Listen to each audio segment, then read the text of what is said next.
Hey everyone, thank you so much for joining me today. My name is Laura Train Mama. Today we are having a look at this story from the Thomas and Friends collection. It's called Thomas Takes Time. Enjoy! It was a sunny day on the island of Sodor. Thomas was pulling Annie and Clarabelle on his route. They met Bertie coming along the road. Bertie quickly overtook Thomas. "Hey, slow coach," laughed Bertie. Thomas didn't like being called a slow coach. When Thomas reached Dryall Station, Bertie was already there. "You must be getting slower, Thomas," Bertie teased. "No, I'm not," grumbled Thomas. "I'll show you. Let's race." Thomas thundered down the tracks. Bertie blazed along the road. But soon Thomas had to slow down to let some sheep across the line.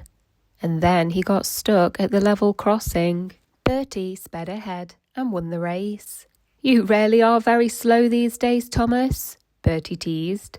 Thomas couldn't understand why Bertie always finished first. Later, Thomas met Bertie again. Thomas hoped Bertie wouldn't call him a slow coach again.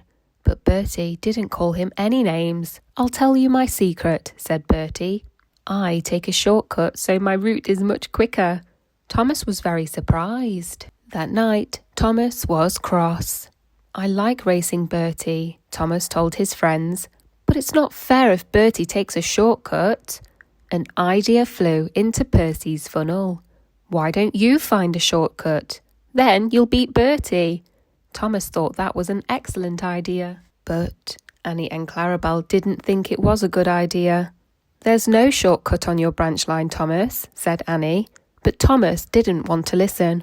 "If Bertie can do it, so can I," he peeped. The next day, Thomas saw Bertie at Dryall Station. As soon as he could, Thomas rushed away. He didn't want to lose another race. Thomas came to a junction. "Maybe the other track leads to a shortcut," he peeped.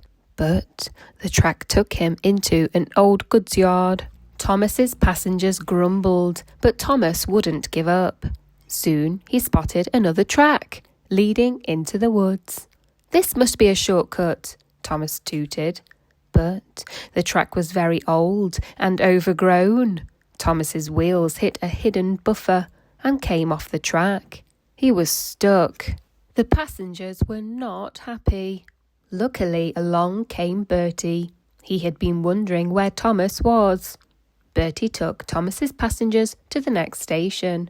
Thomas had to wait to be rescued by Harvey. Thomas felt terrible.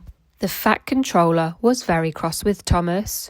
"You have caused confusion and delay," he boomed. "I'm very sorry, sir," sighed Thomas sadly.